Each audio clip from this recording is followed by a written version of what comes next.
7वां अध्याय। अश्वत्थामा द्वारा द्रौपदी के पुत्रों का मारा जाना और अर्जुन के द्वारा अश्वत्थामा का मान मर्दन। श्री शौनक जी ने पूछा, सूत जी, सर्वज्ञ एवं सर्वशक्तिमान व्यास भगवान ने नारद जी का अभिप्राय सुन लिया, फिर उनके चले जाने पर उन्होंने क्या किया? श्री सूत जी ने कहा, ब्रह्म नदी सरस्वती के पश्चिम तट पर शम्याप्रास नाम का एक आश्रम है। वहां ऋषियों के यज्ञ चलते ही रहते हैं। वहीं व्यास जी का अपना आश्रम है। उसके चारों ओर बेर का सुंदर वन है। उस आश्रम में बैठकर उन्होंने आचमन किया और स्वयं अपने मन को समाहित किया। उन्होंने भक्ति योग के द्वारा अपने मन को पूर्णतया एकाग्र और निर्मल करके आदि पुरुष परमात्मा और उनके आश्रय से रहने वाली माया को देखा। इसी माया से मोहित होकर यह जीव तीनों गुणों से अतीत होने पर भी अपने को त्रिगुणात्मक मान लेता है और इस मान्यता के कारण होने वाले अनर्थों को भोगता है। इन अनर्थों की शांति का साक्षात साधन है केवल भगवान का भक्ति योग, परंतु संसार के लोग इस बात को नहीं जानते। यही समझकर उन्होंने इस परमहंसों की संहिता श्रीमद् भागवत की रचना की। इसके श्रवण मात्र से पुरुषोत्तम भगवान श्री कृष्ण के प्रति परम प्रेममयी भक्ति हो जाती है, जिससे जीव के शोक, मोह और भय नष्ट हो जाते हैं। उन्होंने इस भागवत संहिता का निर्माण और पुनरावृत्ति करके इसे अपने निवृत्ति परायण पुत्र श्री सुखदेव जी को पढ़ाया। श्री शौनक जी ने पूछा, श्री सुखदेव जी तो अत्यंत निवृत्ति परायण हैं। उन्हें किसी भी वस्तु की अपेक्षा नहीं है। वे सदा आत्मा में ही रमण करते हैं। फिर उन्होंने किस लिए इस विशाल ग्रंथ का अध्ययन किया? श्री सूत जी ने कहा, जो लोग ज्ञानी हैं, जिनकी अविद्या की गांठ खुल गई है और जो सदा आत्मा में ही रमण करने वाले हैं, वे भी भगवान की हेतु रहित भक्ति किया करते हैं, क्योंकि भगवान के गुण ही ऐसे मधुर हैं जो सबको अपनी ओर खींच लेते हैं। फिर श्री सुखदेव जी तो भगवान के भक्तों के अत्यंत प्रिय और स्वयं भगवान वेद व्यास के पुत्र हैं। भगवान के गुणों ने उनके हृदय को अपनी ओर खींच लिया और उन्होंने उससे विवश होकर ही इस विशाल ग्रंथ का अध्ययन किया। शौनक जी, अब मैं राजर्षि परीक्षित के जन्म, कर्म और मोक्ष की तथा पांडवों के स्वर्गारोहण की कथा कहता हूं, क्योंकि इन्हीं से भगवान श्री कृष्ण की अनेकों कथाओं का उदय होता है। जिस समय महाभारत युद्ध में कौरव और पांडव दोनों पक्षों के बहुत से वीर गति को प्राप्त हो चुके थे और भीमसेन की गदा के प्रहार से दुर्योधन की जांघ टूट चुकी थी, तब अश्वत्थामा ने अपने स्वामी दुर्योधन का प्रिय कार्य समझकर द्रौपदी के सोते हुए पुत्रों के सिर काटकर उसे भेंट किए। यह घटना दुर्योधन को भी अप्रिय ही लगी, क्योंकि ऐसे नीच कर्म की सभी निंदा करते हैं। उन बालकों की माता द्रौपदी अपने पुत्रों का निधन सुनकर अत्यंत दुखी हो गई। उसकी आंखों में आंसू छलछला आए। वह रोने लगी।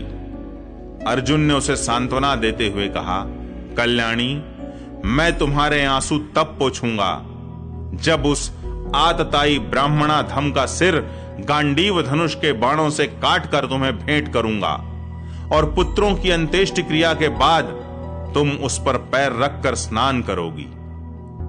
अर्जुन ने इन मीठी और विचित्र बातों से द्रौपदी को सांत्वना दी और अपने मित्र भगवान श्री कृष्ण की सलाह से उन्हें सारथी बनाकर कवच धारण कर और अपने भयानक गांडीव धनुष को लेकर वे रथ पर सवार हुए तथा गुरुपुत्र अश्वत्थामा के पीछे दौड़ पड़े।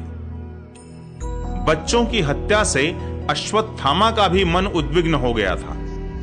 जब उसने दूर से ही देखा कि अर्जुन मेरी ओर झपटे हुए आ रहे हैं, तब वह अपने प्राणों की रक्षा के लिए पृथ्वी पर जहां तक भाग सकता था रुद्र से भयभीत सूर्य की भांति भागता रहा। जब उसने देखा कि मेरे रथ के घोड़े थक गए हैं और मैं बिल्कुल अकेला हूं, तब उसने अपने को बचाने का एकमात्र साधन ब्रह्मास्त्र ही समझा।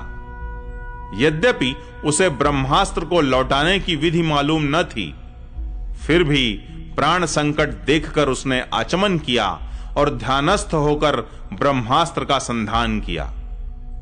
उस अस्त्र से सब दिशाओं में एक बड़ा प्रचंड तेज फैल गया। अर्जुन ने देखा कि अब तो मेरे प्राणों पर ही आ बनी है। तब उन्होंने श्री कृष्ण से प्रार्थना की। अर्जुन ने कहा, श्री कृष्ण, तुम सच्चिदानंद स्वरूप परमात्मा हो, तुम्हारी शक्ति अनंत है, तुम ही भक्तों को अभय देने वाले हो। जो संसार की धधकती हुई आग में जल रहे हैं, उन जीवों को उससे उबारने वाले एकमात्र तुम ही हो। तुम प्रकृति से परे रहने वाले आदि पुरुष साक्षात परमेश्वर हो। अपनी चित्त शक्ति से बहिरंग एवं त्रिगुणमयी माया को दूर भगाकर अपने अद्वितीय स्वरूप में स्थित हो। वही तुम अपने प्रभाव से माया मोहित जीवों के लिए धर्मादि रूप कल्याण का विधान करते हो। तुम्हारा यह अवतार पृथ्वी का भार हरण करने के लिए और तुम्हारे अनन्य प्रेमी भक्त जनों के निरंतर स्मरण ध्यान करने के लिए है। स्वयं प्रकाश स्वरूप श्री कृष्ण, यह भयंकर तेज सब ओर से मेरी ओर आ रहा है। यह क्या है, कहां से, क्यों आ रहा है, इसका मुझे बिल्कुल पता नहीं है। भगवान ने कहा, अर्जुन, यह अश्वत्थामा का चलाया हुआ ब्रह्मास्त्र है।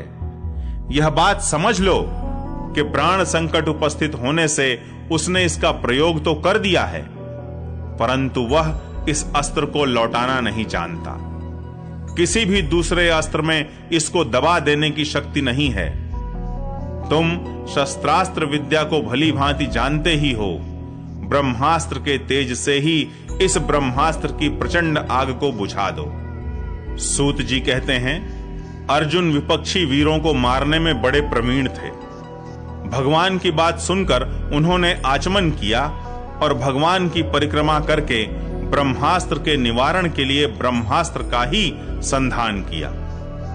बाणों से वेष्टित उन दोनों ब्रह्मास्त्रों के तेज प्रलयकालीन सूर्य एवं अग्नि के समान आपस में टकराकर सारे आकाश और दिशाओं में फैल गए और बढ़ने लगे। तीनों लोकों को जलाने वाली उन दोनों अस्त्रों की बढ़ी हुई लपटों से प्रजा जलने लगी और उसे देखकर सबने यही समझा कि यह प्रलय काल की सांवर्तक अग्नि है। उस आग से प्रजा का और लोकों का नाश होते देखकर भगवान की अनुमति से अर्जुन ने उन दोनों को ही लौटा लिया। अर्जुन की आंखें क्रोध से लाल लाल हो रही थीं। उन्होंने झपटकर उस क्रूर अश्वत्थामा को पकड़ लिया और जैसे कोई रस्सी से पशु को बांध ले, वैसे ही बांध लिया। अश्वत्थामा को बलपूर्वक बांधकर अर्जुन ने जब शिविर की ओर ले जाना चाहा, तब उनसे कमल नयन भगवान श्री कृष्ण ने कुपित होकर कहा, अर्जुन, इस ब्राह्मणाधम को छोड़ना ठीक नहीं है, इसको तो मार ही डालो। इसने रात में सोए हुए निरपराध बालकों की हत्या की है।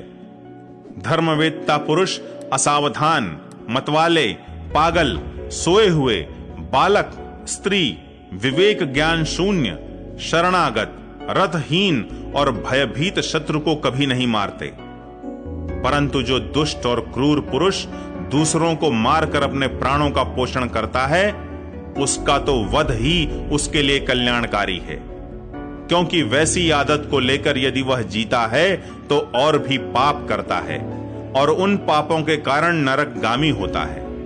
फिर मेरे सामने ही तुमने द्रौपदी से प्रतिज्ञा की थी कि मानवती, जिसने तुम्हारे पुत्रों का वध किया है, उसका सिर मैं उतार लाऊंगा।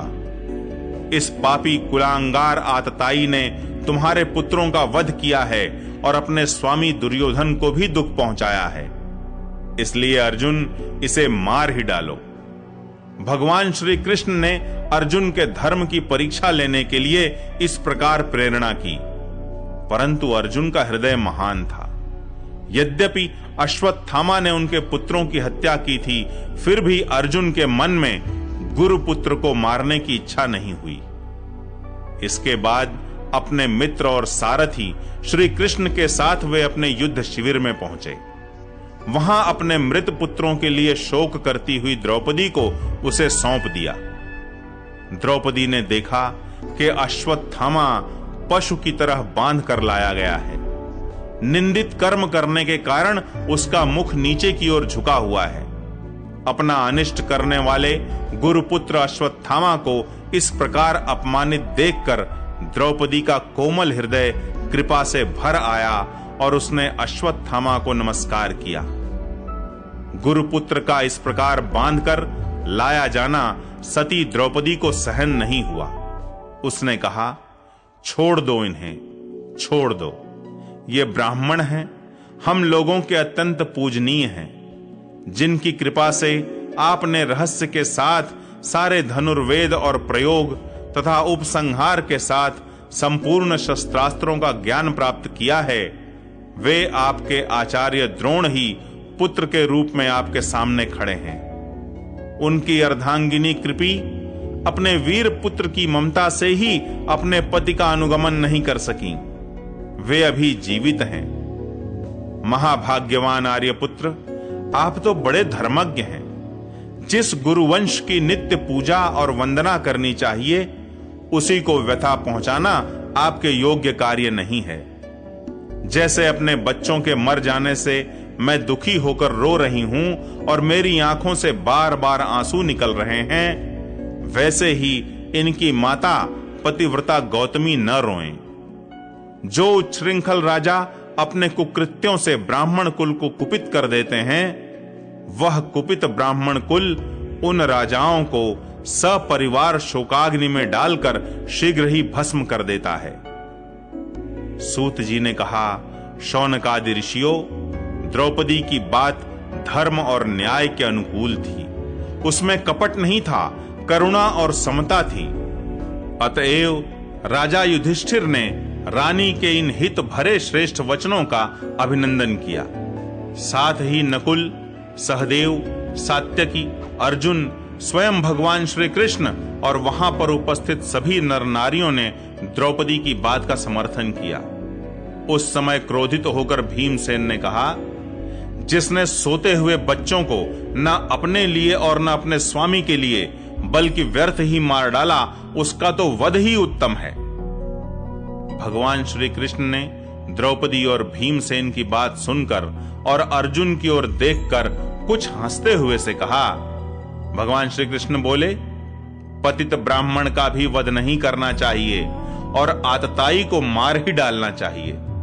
शास्त्रों में मैंने ही ये दोनों बातें कही हैं, इसलिए मेरी दोनों आज्ञाओं का पालन करो। तुमने द्रौपदी को सांत्वना देते समय जो प्रतिज्ञा की थी, उसे भी सत्य करो। साथ ही भीमसेन, द्रौपदी और मुझे जो प्रिय हो वह भी करो। सूत जी कहते हैं, अर्जुन भगवान के हृदय की बात तुरंत ताड़ गए और उन्होंने अपनी तलवार से अश्वत्थामा के सिर की मणि उसके बालों के साथ उतार ली। बालकों की हत्या करने से वह श्रीहीन तो पहले ही हो गया था, अब मणि और ब्रह्म तेज से भी रहित हो गया। इसके बाद उन्होंने रस्सी का बंधन खोलकर उसे शिविर से निकाल दिया। मूंड देना, धन छीन लेना और स्थान से बाहर निकाल देना, यही ब्राह्मणाधमों का वध है। उनके लिए इससे भिन्न शारीरिक वध का विधान नहीं है। पुत्रों की मृत्यु से द्रौपदी और पांडव सभी शोकातुर हो रहे थे। अब उन्होंने अपने मरे हुए भाई बंधुओं की दाहादि अंत्येष्टि क्रिया की।